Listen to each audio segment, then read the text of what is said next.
everyone, welcome back to my channel. If you're new here, my name is Katie. So today's video is going to be a little bit a different one, and I keep saying this about every video I do lately, but as you can see, I'm a little bit more smarter, and it is no secret that I've been going through some life changes and decision making lately, and one of them is job interviews. I have kind of decided that I'm going to move back to Plymouth, which if you look at all my other videos, it says how much I love to be back in Minehead and back to my job. But neither of them are possible right now. So I've kind of had time to reflect, and I've kind of had time to feel like, you know what, I want to be close to my family. I want to be in a job that I enjoy and can actually do at this precise moment, because to be honest, I don't know when I can go back to my previous job, because I'll be furloughed for another year at this rate. So I just wanted to kind of make some changes that are appropriate for me, and yeah, within that, I have always been quite good at preparing for interviews. It's because that's how my mind is trained.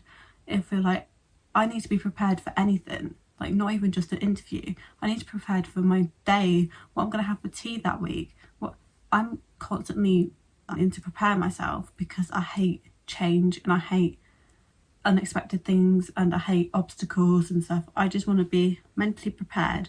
So I am prepared for anything that will fly in my direction, if that makes sense. So because of this, I've always been quite good at preparing for an interview and having quite successful interviews. Even though sometimes I don't necessarily get the job, they tell me how good I am in the interview, and normally it's down to experience and not my interview.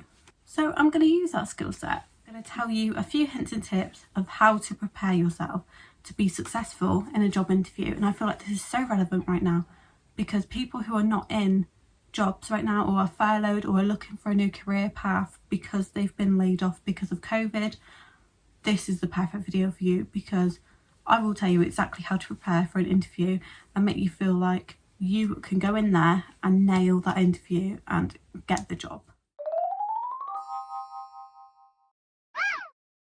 So step number one is kind of an obvious one. I don't want to kind of beat around the bush, but apply for jobs. You can't just sit on your bum and expect a job to come to you. You have to apply for them. And that's literally what I have done. I've been applying for jobs, no end. My tip is apply for jobs that you have got the skill set in. There is no point applying for a job when you're, say, really good at customer service or really good at admin, and then try to go for a job that's the polar opposite. It just would not make sense, like engineering or something. It would not make sense unless you have the experience in that as well. If you're multi-skilled, great, but if you're not, there is no point wasting time, like the interviewer's time, your time, the company's time. There is no point. Just apply for jobs that you're passionate about, you're really interested in, and you actually want to do. My top site to apply for jobs is Indeed. Now I know there's other ones very similar, but Indeed is my go-to. I always go on it, apply for jobs. Even now I go on there just to see what's up and what's on there, because you can update, so every time you go on the site it will show you jobs that are most recent or that you didn't see your last visit, which I think is great. It has the job description, it has the company, you can even leave reviews on the company's advertising, so you can almost click on see other people's experiences with that company, and obviously if it's completely negative, you're going to think twice about applying for that company, as opposed to one that's getting great reviews and great like customer feedback as well as worker feedback. It'll also tell you most of the time what experience you need. Like most jobs will be like, oh, you need a year in this to have experience to enable to get this job. You need to meet a certain criteria, and I think that's great, because you don't want to apply for a job and then think, oh, actually I'm not suitable, but they haven't told you in advance that you're not suitable. So I think that's good. And also, when you create an account on Indeed, you can upload your CV, add to your CV. You can also write a cover letter. Now, you don't always have to write a cover letter when you can apply through Indeed, because some you can apply through Indeed, others you can apply through the company's website. And it will tell you when you click on the job title what they would prefer you to do as a company. But if it says apply with Indeed, your CV is already there, and you can also write a cover letter. Now I always write a cover letter because it shows you're actually genuinely interested in getting the role, and you can almost show off your skill set. Might not come across on your CV. And also, say if it says, oh, you need experience in administration, but you're solely been in customer service, but you've been doing administration, you can write in your cover letter and they might actually look twice at you, rather than if you just send your CV and they'll go, this is all customer service, why are they sending it to me? You can also see when a company has viewed your application on Indeed, and it's almost reassuring because if they've read your application, then you're almost prepared, like, are they going to ring me? Like, are they going to offer me an interview? It's almost like at least they know that you exist. Next, when you look at the job description of the job you actually really want, look at the criteria and look through each bullet point of what they expect from you in this job role. Now, for example, if you're applying for a supervisor, they'll expect you to motivate the team, they'll expect you to lead the team, they'll expect you to have experience in this or the confidence to do it. If you've got all of those skill sets and you meet the criterias, you're winning already. So you think yes, but my tip is when you're looking at the job description, look at what they're after, and that way you can kind of pinpoint what they're going to expect from you and also what potential questions they might ask you in an interview. For example, if it says you need to lead the team, they might say, name a time you've led the team, name a time you've motivated the team, what is your previous role, what experience do you have in dealing with customers, or I'm doing it in like a customer service because customer service is my forte, so this is how I know. And they will always ask you questions based on their job description. That is a fact. And they will ask you questions based on the company, which brings me to my next tip. Once you've applied for a job and say you've been invited to an interview, do your research. I cannot stress this enough because most of the time they will appreciate it and they'll see that you've got genuine interest in this company and not just the job role and just be like, oh, I just applied for this job because it suits me. If you're interested in the company and what they do and what they stand for, you're going to stand out to them because they're going to think, oh, they've done their research, they want to work here. Most of the time companies have websites, so if it's any kind of brand, whether it's obviously a well-known commercial brand or even a privately owned business, they will have a website, and at the bottom of their website they'll have an about us. Click on that and that is your golden nugget, because they'll say how long they've been in trade for, how long they have been, like what they're successful in, what they sell. If you've got all this information, you can hide that in during your interview. So you can say, oh, you're a well-established brand and all that lot, and then they'll be like, oh yeah, yes we are actually. And as well, if you're working for a big company, 9 times out of 10 they will say to you, what do you know about this brand?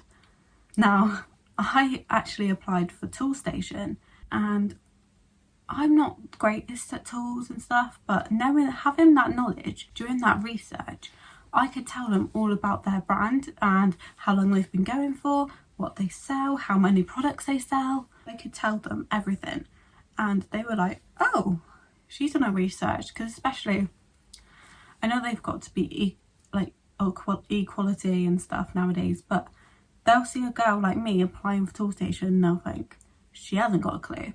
So actually I kind of must have proved them wrong by being like, I know this about you, this about you, this about you, because they'll be more interested and they'll be like, she's a good one because she's actually passionate about the brand.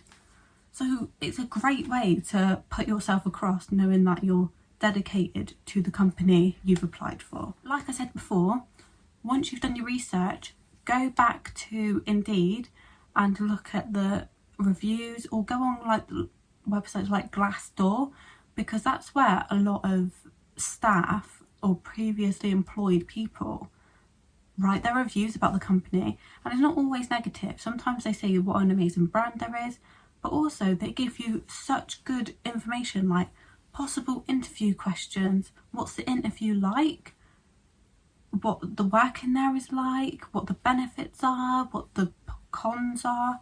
So much information, so then again you're completely prepared and you know what to expect, because if you know what to expect then you won't feel as nervous and you won't feel like you know nothing about the place you're applying for, or you know nothing about this role.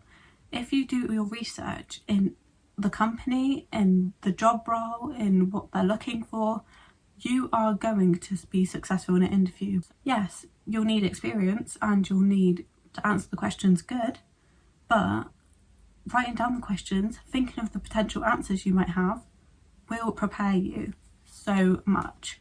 So then you won't feel nervous. You'll be like, oh, I've researched this question, I've thought of an answer for this, so you can just say it. But also, if they throw in a curveball, which always happens, like they will ask you a question you haven't prepared for, it's just inevitable, they will do that. But you'll suddenly be like, oh, I can kind of adapt one of my answers to answer this question. So it, all in all, it will help you be successful. Now, this can be a really awkward one, but once you've applied and you've been invited to an interview, a lot of the time they will say who your interview will be with, or you'll have someone's name at the end of an email.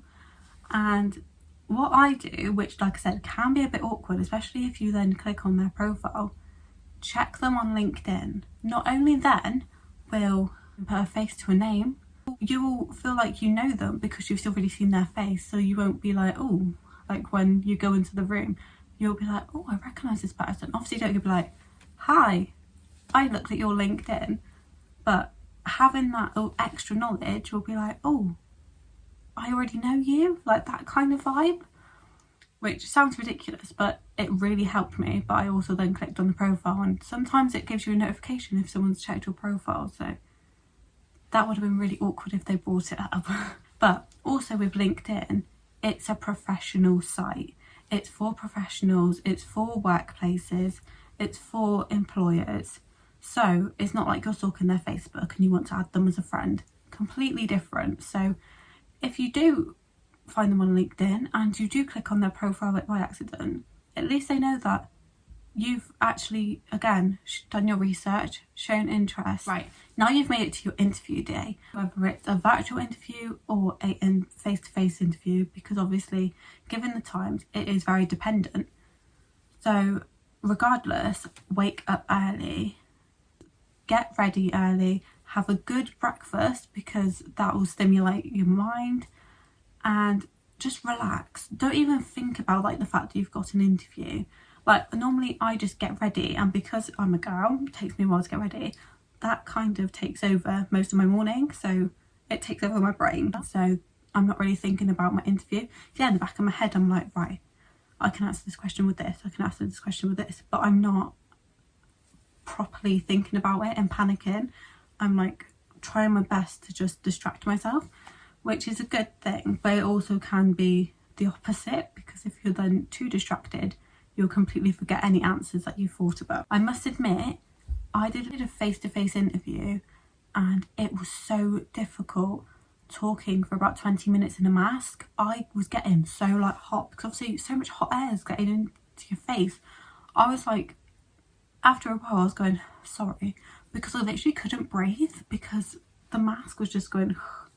So that is the downside. Make sure you're prepared for that in 2021.